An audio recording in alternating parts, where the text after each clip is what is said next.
Hello friends, in this lesson, we will apply our learning of the long division method to imperfect square numbers. So let's get started. So let us see an example of finding the square root of 276. As we apply this method, I suggest that you also follow this method and write it as we progress. So what is the first step, if you remember? We have to create pairs. So we have a 3-digit number here, right? The first pair is 76 and the remaining digits become our next pair. So we have only one number, so that will be our final pair. So we have 2 pairs of digits. Why is this important? The number of pairs is basically the number of digits we have in our solution. So the next step basically is for this first pair here, we need to find a square number which is less than or equal to this number. In this case, it is 2. So the square number which is closest to 2 is going to be 1, right? So we have 1 into 1, 1, and that will be our first digit of the solution. So what do we do? So we write 1, 1, and we have to subtract 1. And that will give us the first digit of the solution. Now we subtract 1, we get 1. Now we move these 2 digits down, we get 176. And now we have to apply the division again. But before we do that, we need to figure out what is the new divisor. So to get the new divisor, we add these two numbers. So we have 1 plus 1, we get 2. And now we need the next digit of the quotient. We need to find a number such that the product of this number, both of them are going to be the same, has to be less than equal to 176. Now, if I put 21 and 1, I'm going to get 21, which is far lesser than 176. If I put 29 and 9, which is close to 30, so 30 into 10 is 300, which is going to be almost double. So I think we should start with something around 5, 6, or 7 to figure out which is the closest number to 176. So let us try. So we try 24 into 4, which is 96, which is greater than 176, which cannot be the number. So then I think we should try 5, or let's say 6. Why 6? 6 into 6 is 36. Let's see if we get that. But 26 into 6 is going to be 156, which is less than 176. So that should be our next digit, right? So we are going to put 6 over here. Then we're going to put 6 over here. So remember, in the long division method, the quotient and this number has to be the same. And we get 156. So 26 multiplied by 6 gives us 156, right? And then we subtract 156 from 176. We get a remainder of 20. So now if you notice, all the digits here are done. We don't have any more digits, but we have got a remainder of 20. If you get a remainder over here, which means that 276 is not a perfect square. If a number is a perfect square, the remainder always comes to 0. In this case, the remainder is 20, so it is not a perfect square. So what is the relationship between this quotient 16, this number, and this remainder? Let us see that. The square of 16 is 256, and 276 is greater than 256.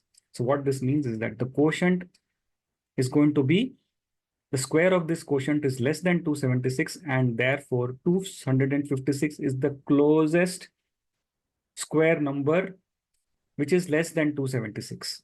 Okay, and 276 is arrived by adding this remainder to square of 16. So 16 square plus 20 will give us the 276, which means that the remainder is the difference between the number you are finding the square root of, in this case 276, and the closest perfect square, which is 256. I hope you got that.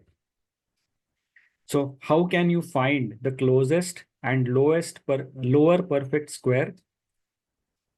From 276, you need to subtract this remainder, which means you will get, and that will be same as the square of this quotient over here, right? So let us recapture these two lessons. The nearest square, which is less than 276, is 16 square, which is also your answer. And it is 20 less than the number of which we are finding the square root. So 276 minus 20 will give us 256, which is also equal to 16 square, which is the nearest square less than 276. And which will be the nearest square, which is greater than 276?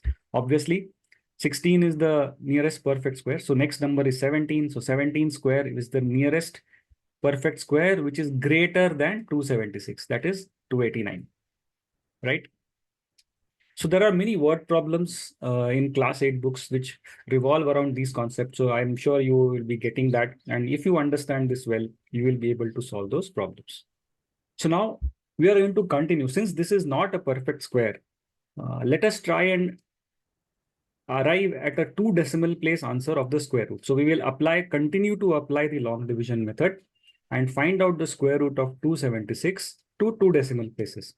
So now since we are running out of digits, what do? We actually add 2 zeros.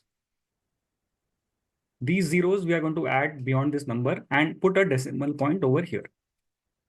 But before that, we are going to arrive at the divisor. So since the method of arriving at the divisor remains the same, since 6 was the last number, we add 6 to 26, arrive at 32, right? Which is going to be the next divisor number. Move these 2 zeros down. So number being divided now is 2000. So let us now figure out. So now 32, I think 32 into 10 is 3200. We are dividing 2000. So I think the number should be close to around 5, 6, or 7. So let us try that. Maybe 6. Okay, first we'll try 7, which is 327 into 7, which is 2289. So remember, why are we doing this? To figure out which is the closest number less than 2000. So 7 is 2289, which is more than 2000. So 6 should work. So 326 into 6 is 1956, and which is less than 2000. So that is the right number. So we put 6 over here, and we add a decimal since we are run out of digits. So the remaining digits will be the decimals part of the solution. So we have 6, and we continue this division like we did before. Find out the difference. We should get 44. Since we wanted to look at 2 decimal places, we need to add a couple of more zeros. And we need to do this division one more time. So we get the new dividend as 4400. And we need to again add 6 to it. So we get 332.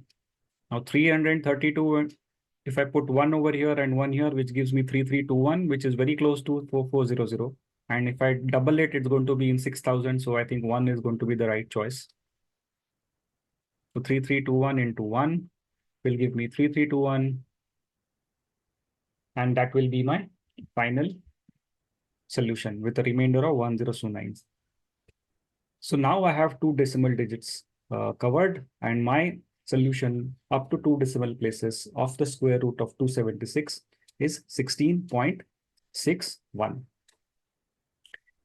If you know the squares of numbers up till 20, you can easily estimate the numbers, right? So you know that 15 square is 225, and 16 square is 256, and 17 square is 289. And 276 lies between 16 and 17. Therefore, you have already estimated your answer to be between 16 and 17. So that way, I think you can easily solve this method much more quickly, since you already have an estimate of what your solution is likely to be, which is going to be somewhere between 16 and 17, right? So I hope you are able to follow this method, and thank you for watching.